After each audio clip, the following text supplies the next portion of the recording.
You could probably say that this video has been a long time coming. NieR Reincarnation is kind of an oddity. Unlike the literal lineup of mobile games that contain brief snippets of NieR lore through crossovers, NieR Reincarnation is a full-on, well, NieR game, confirmed to take place in the same universe as Replicant and Automata. Given that it's a free-to-play mobile game, it's not crazy to look at the series' history and wonder how we got to this point, but other than that, the elements of a NieR game are all here. One look at who the director is can tell you that.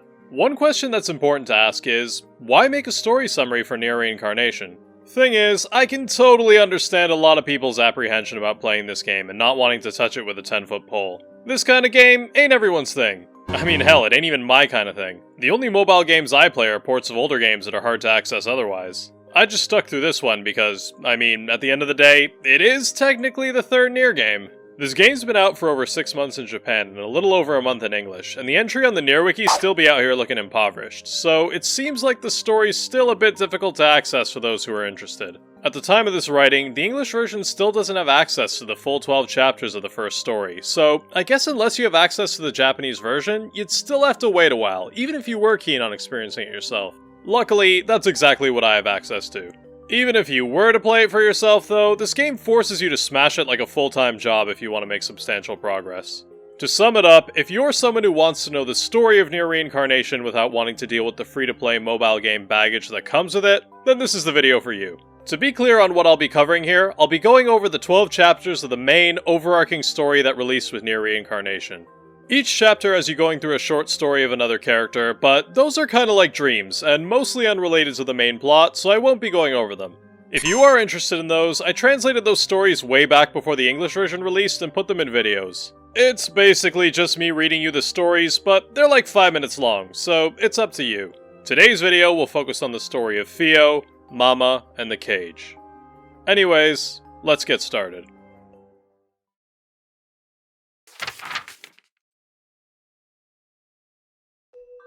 NieR Reincarnation's world takes place in an area with infinite towers called the Cage. Not much is known about the Cage, why the towers are here, or who built them. What is known is that the Cage has an inexplicable link to dreams and memories. As soon as we press play, we're hit with a quote from someone called the Dark Sage. It reads, "Thus, I do remain in the cage." Eventually, we get the first look at our main character, a young girl in a Kamishibai-style 2D cutscene. She's said to be walking with purpose, and she has something that she desires within the cage. Upon opening a door at the end of the area, the screen goes completely white, and there's a long pause. Our protagonist then wakes up in the middle of one of these towers in the cage. If you kept up with pre-release NieR Reincarnation stuff, you'd know that the protagonist is featured in white clothes, and her name is Shiroi Shoujo, or the Girl in White, localized as the Girl of Light in the English version. Now, I know approximately like 6 colors, and them clothes don't look white to me, Chief. What I'm saying is, make a mental note of this. For now, let's just call her the girl. She doesn't have to walk far before she meets a character that's going to serve as her companion throughout her journey, a ghost named Mama. Mama is kinda like this game's analog to the pods from Automata or Vice from Replicant, except replace the sass with a gentle motherly tone. It's here that we learn that the girl has basically lost, well, just about everything. She has no voice and no memories. Everything was lost when she woke up in the cage. Luckily, Mama knows exactly who to hold up to get it back. Scattered across the cage are these weird-looking statues called scarecrows. Jumping into these scarecrows has the girl interacting with the aforementioned short stories by beating the dark crows that are possessing them. In case you haven't noticed, there's a little theme going on here. Scarecrows, birds, cage. This game is basically trying to beat you over the head, letting you know that you're trapped. Once all the scarecrows in an area are cleansed, the girl gets back a small piece of her that's been lost, be it a memory, a feeling, but her voice still hasn't returned. Thus begins Mama and the girl's bizarre adventure across the cage, going to each area and restoring the girl bit by bit. Despite Mama being the girl's guide, she's surprisingly tight-lipped on what exactly the cage is or about what the deal is. When asked questions, she just gives non-answers, and it's not clear whether she knows more than she lets on. For example, they encounter a giant monster walking by a window at some point, but Mama doesn't elaborate on what exactly it is. She just goes, "Wow, what's that? The cage sure is full of mysteries, huh?" I mean, that's a big fellow right there. Other than that, the cage is for the most part lonely and empty, but there is someone, or rather something, else they encounter along the way. The capital D Dark, capital M Monster is encountered a few times as the duo run across the cages. The Dark Monster is kinda strange. Despite its appearance, it doesn't seem to be hostile to the pair, often fleeing when they encounter it, and it's remarked as having a kind of sadness to it. Once again, make a mental note. There's also one more person skulking about the cages. Some old man who looks like he's, had a bit of an accident there. He speaks like he knows us, saying he went into the black scarecrows, but he still couldn't find his mama. What can I say, dude? I got mine. Mama tells us to leave him and we go on our way, but something about him sticks with us. There's more to this, but we don't know what yet. The pattern of cleansing the scarecrows and regaining what was lost continues on for the first 5 chapters of the game, but Chapter 6 starts flipping the script. I know I said the short stories in the scarecrows don't have much to do with the overarching plot, but this isn't the case in Chapter 6. Which is, also why I only covered 1 to 5 when I made the translation videos, by the way. Mama lets you know that this is the last set of scarecrows. Once you finish this area, the girl will have gotten back everything she lost. So, you enter the scarecrow, and all of a sudden you're in the dream of the dark monster. And Mama is here? Okay, now I definitely know something ain't right. It's at this point, Mama's tone does a complete 360. She's not the gentle mascot character we once knew. She's snappy and kinda harsh, almost like she's chastising the girl. She tells you that this story is one of the girl's memories. In the Scarecrow, we learn that the dark monsters are dream eaters who steal and feed on the dreams of humans. They do this because one day, if they eat enough, then they themselves can become human. Mama starts going on about stuff that we have no idea about. Things like, you should know all about the Dream Eaters. You came through here once with her, didn't you? All the while, the screen is tearing up and glitching out. Everything is going real wrong, real fast. As we go deeper into the Scarecrows, we can see that some of these monsters became completely obsessed with dreams, killing and eating their own kind to get their hands on more. Back in the cage, Mama tells the girl that restoring this memory is penance for her sins, and asks the girl if she'll realize her wish. At this point, it's becoming clearer and clearer that the girl might not be who she says, or who she thinks she is. Whatever's going down, it's about to come to a head. Mama tells the girl to get ready to face her sins as she dives into the last Scarecrow. The dark monster walks towards a mirror, and in the reflection, we see the protagonist of the game, the real one, the Girl of Light. The pieces of the puzzle quickly start to fall into place. The monster devoured this girl's dreams and stole her body, fulfilling its race's single desire. Because of this, it took on a new form, the Girl in Black. That's right, the protagonist we've been playing as up until now has been the Dark Monster. Which means the Dark Monster we encountered earlier was none other than the Girl of Light. This is something only Mama knew, as remember, when the girl woke up at the beginning of the game, she'd lost everything, including her memories. Mama had been manipulating her with a fake motherly tone to bring her here to confront what she had done. But, I mean, why? What was the point of this? The damage had been done. The thing is, this wasn't the outcome the monster wanted. In fact, it had cared for the girl while she was still human. Mama says she'll ask her question again, and the two are booted out of the Scarecrow. Something goes down, and the cage starts roaring up. With all of her memories restored, Mama asks the Girl in Black to choose. What is her true desire? To continue to exist as a human, or to help the Girl of Light? Remember, the entire existence for these dark monsters revolves around becoming human. It consumes their every thought and drives them mad. The Girl in Black had succeeded. She accomplished her goal. She has everything she wants. Why would she choose to help the Girl of Light? Overcoming her instinct, she makes her choice. With black tears in her eyes, she screams out.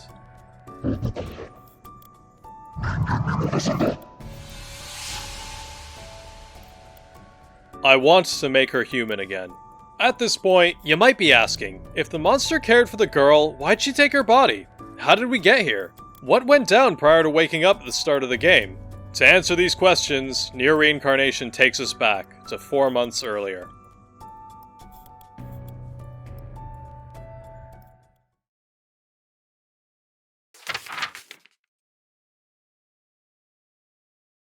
Part 2 of the game starts up, and we're introduced to our new duo of characters, the dark monster Levania and the new not Mama ghost, the polite talking postman. This part isn't in my script, I just thought about it while I was recording. There really are a lot of postmen in the NieR series, like it's a recurring theme or something. Anyways, the pair are walking through a cage when they come across a girl who's standing alone crying. You're smart, so I probably ain't gotta tell you this, but the girl is the Girl of Light. Her name's Theo, and she's found herself lost in the cage. Theo and Levania both got problems, you see, and it turns out they each have just what the other needs. Theo has horrible nightmares every night that terrify the poor kid, and she wants to get rid of them. Levania is looking to snack on some premium dreams and offers to take them off her hands. It's a mutually beneficial relationship. Theo gets to get rid of her nightmares, and Levania gets to satisfy his craving for that good and become human. Win-win, right? Notice how at this point, there's no mention of a transaction of bodies taking place. Our trio sets off to jump into the scarecrows and fight off the dark crows, but instead of retrieving memories like how the girl did with Mama, the scarecrows hold the fragments of Fio's dreams. Once Levania clears the scarecrows, he's able to eat the dream. After a dream has been completely devoured, Fio goes back to her own world, where she wakes up and goes about her normal life. Levania is initially pretty cold to Fio, refusing to engage with her when she asks him more about himself. If anything, the postman is single-handedly carrying the relationship between these two along. Over the course of their journey, however, they slowly open up to each other, and we learn more about each of their situations. Fio's got a rough life, turns out. How rough? Like making dirt cake for her birthday because her parents won't celebrate it with her kinda rough. She asks Levania, why does he want to be human? And he replies that he doesn't know, it's just his instinct. Fio replies by going, oh, that's cool, that's cool. Hey, I want to be a ballerina. Fellas, we must protect Fio at all costs. The conversation turns to favorite food, and while Levania doesn't have much interest in anything that isn't a dream, Fio says she likes stew the best. It's at this point where I gotta voice a little disappointment in the localization for a sec. Fio asks the postman, who she calls Unchan by the way, what his favorite food is, and he replies that he likes Katasumi.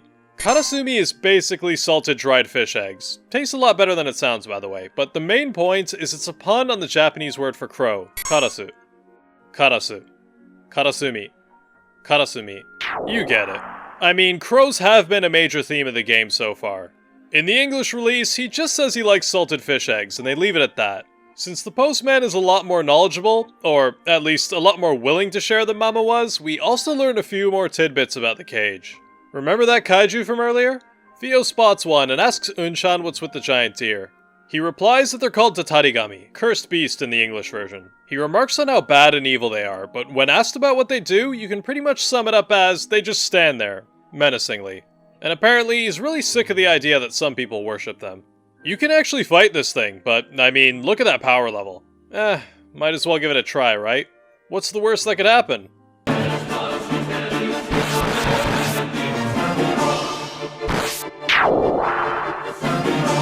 After a few chapters, Unchan disappears for a bit, and we're introduced to his substitute. Substitute is deity in Japanese, so Fio calls him Dai-chan. Dai-chan is weirdly silent compared to Unchan, and he slurs his words so much you can barely understand a single thing he says.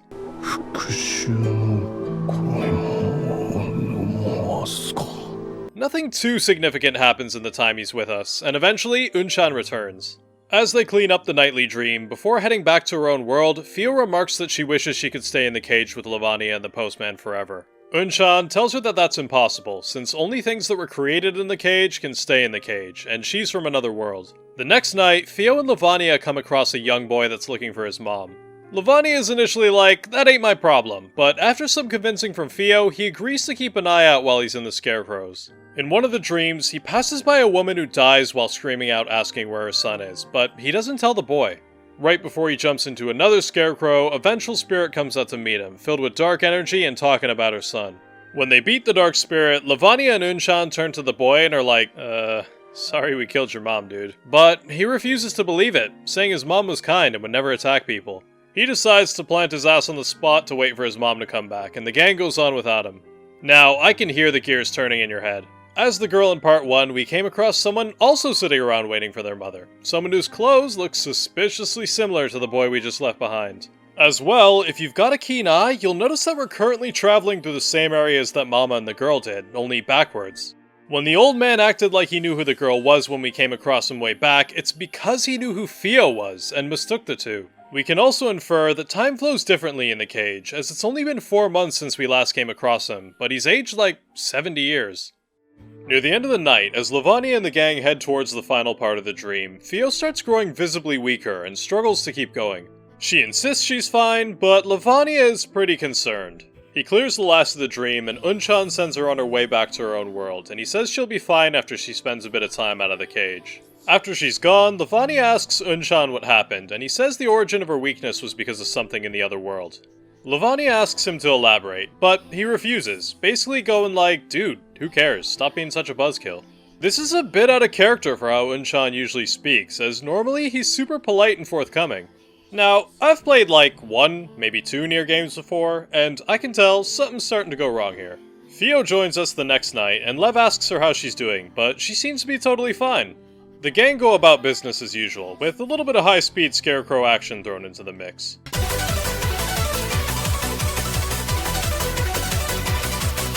It's at this point, my legal team informs me that I'm obligated to give a warning to anyone looking to play this game for themselves. I wasn't joking when I said you have to hit this game like a full-time job in order to progress to the later chapters. The game measures your and the enemy party's strength through a power level called Force. Getting to about 60,000 is what I'd say is the reasonable limit for anyone who hasn't forsaken their humanity. Problem is, chapters 11 and 12 require upwards of 80,000 in order to progress. You're running the same quests over and over for hours just to gain a few extra 100 points so you can scrape by the next quest. You can't even do that predatory mobile game thing and spend money to make it easier. 99% of character progression is tied to the in-game stuff, not your real cash. I'm not saying you shouldn't do it. If you want to play this game, by all means, go for it. It's free after all. I'm just saying that I've run so many quests so many times for the tiniest increases in my party's force level, I'd be on my breaking point if it weren't for the fact that this is a NieR game. I mean, I'm literally grinding it right now as I record this voice line.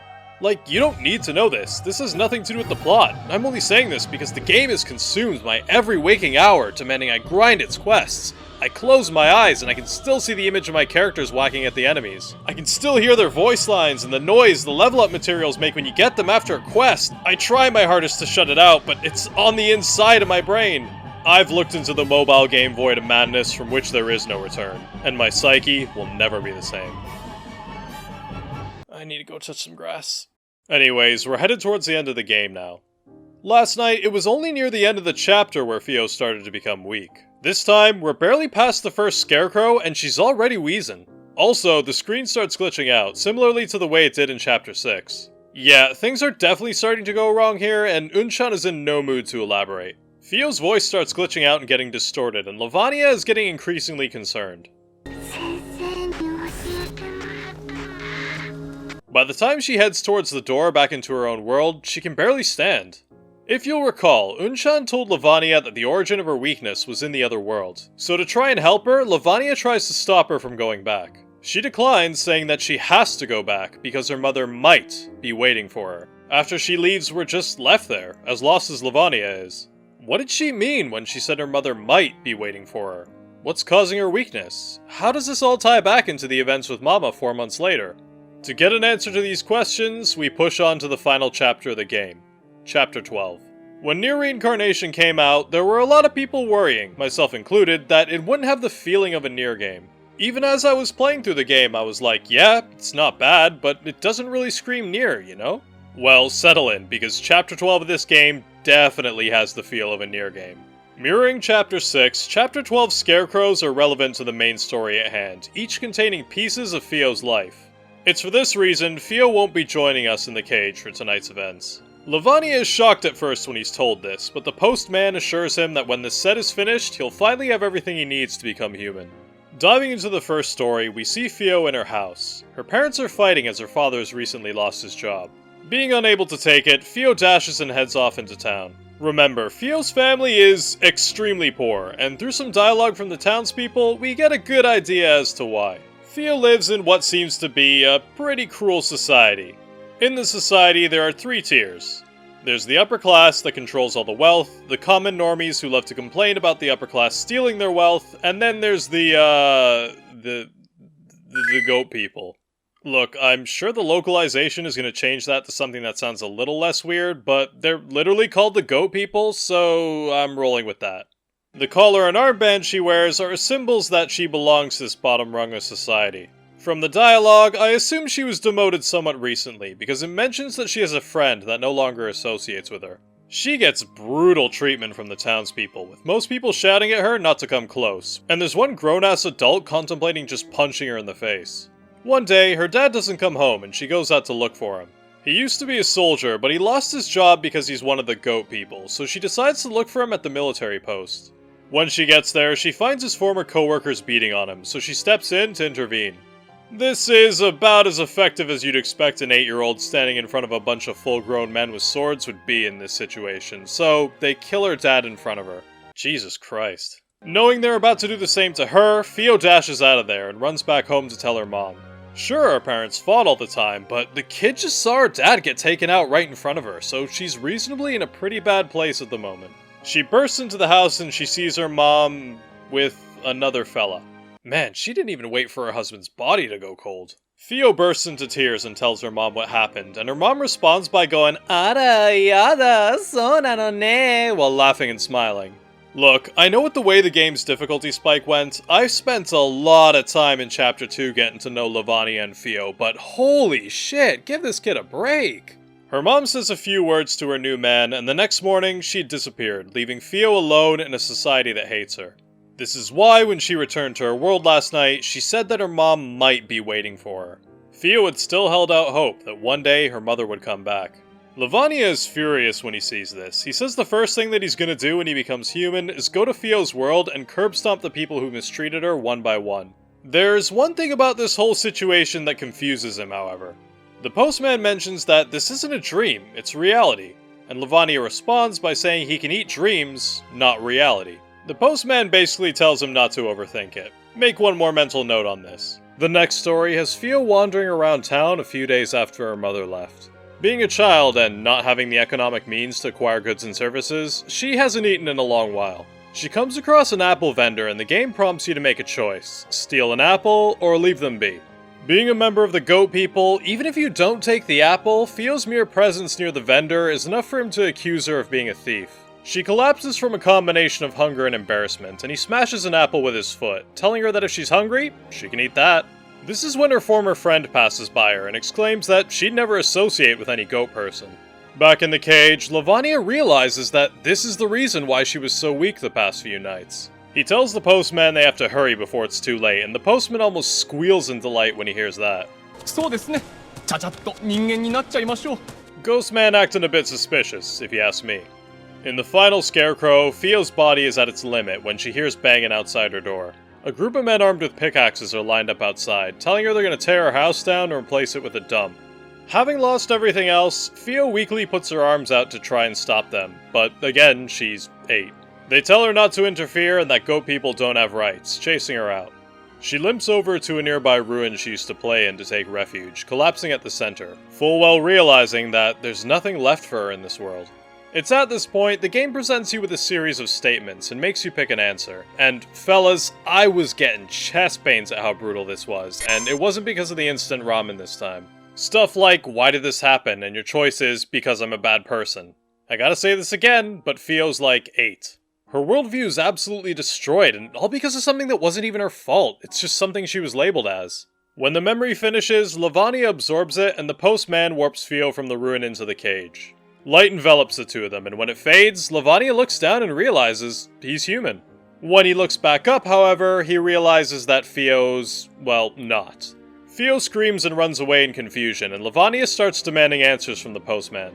The postman says he simply fulfilled his end of the bargain, and he hadn't lied to Levania a single time throughout their journey, which I guess is technically true, if you don't count massive omissions of the truth as lying. When Levania says this wasn't part of the deal, the postman's tone changes completely, and he yells that it was Levania who wanted to become human in the first place.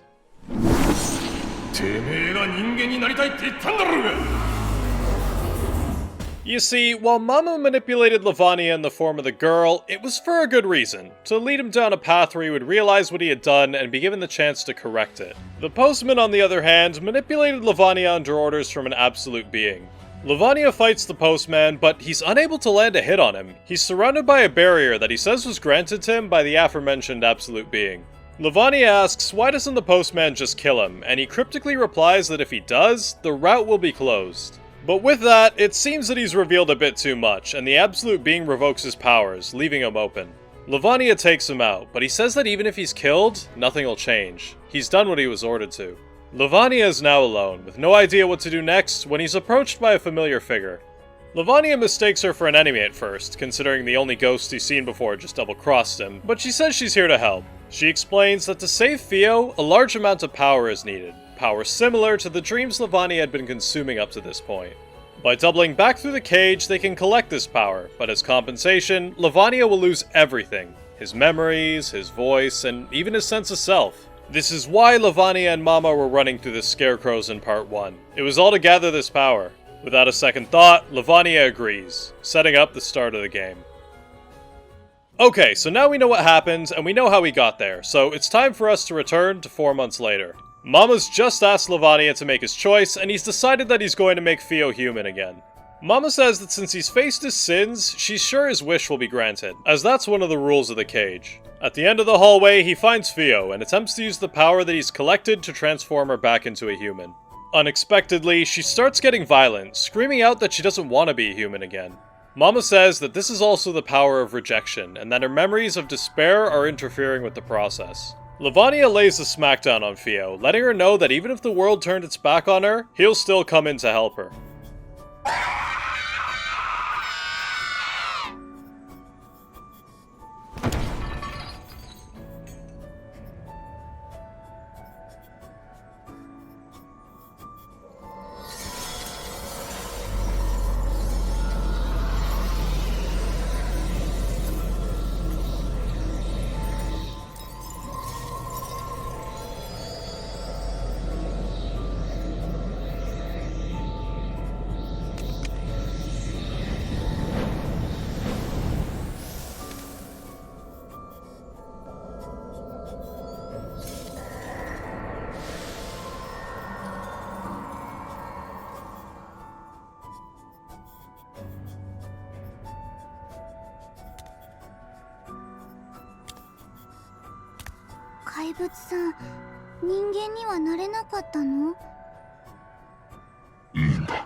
Mama remarks that with that, their wish has been granted, and the pair vanish into a white light, and transform into weapons. You best be starting to make sense real soon. The next scene has you playing as Mama, who heads towards the area where her and Levania met at the beginning of the game. There, she runs into another... Mama? This is getting out of hand. Now there are 2 of them. Okay, so it turns out that similarly to the characters in the Scarecrows, Theo and Levania were also just memories of a story, albeit much more significant ones. They were on the verge of collapse before Mama stepped in to save them. The camera goes in for a close-up on Mama's face, and she says that it's essential that they gather all of the stories, before panning out to reveal hundreds of Mama and Postman ghosts, all converging on one spot. Okay, I know the question on literally every single person's mind right now. I mean, it was on my mind the second I hit install on this game's page in the App Store. That question is, how does NieR Reincarnation fit in with the rest of the series? Where does the plot go on the timeline? I hate to blueball you by saying this, but we still don't know. While the main game provides no concrete answers to this question, there's a lot of places you can speculate. Some people say that the cage is the human data on the moon. With the only mention of humanity in this game being through the stories and memories, that kinda makes sense. Some people say it happens after the tower is shot into space at the end of Automata. That's a perfectly valid theory as well. While this concludes Theo and Levania's story, it can be... Wait a second, what's that? More is coming? There's gonna be another story. Well, then the answer could be there. That shot of the factory looks promising, and that's Tokyo Tower, which makes an appearance in the intro of NieR Replicant. Yeah, this could be going somewhere. Hang on a minute. That means to do this content, I'm gonna have to grind my force level even higher?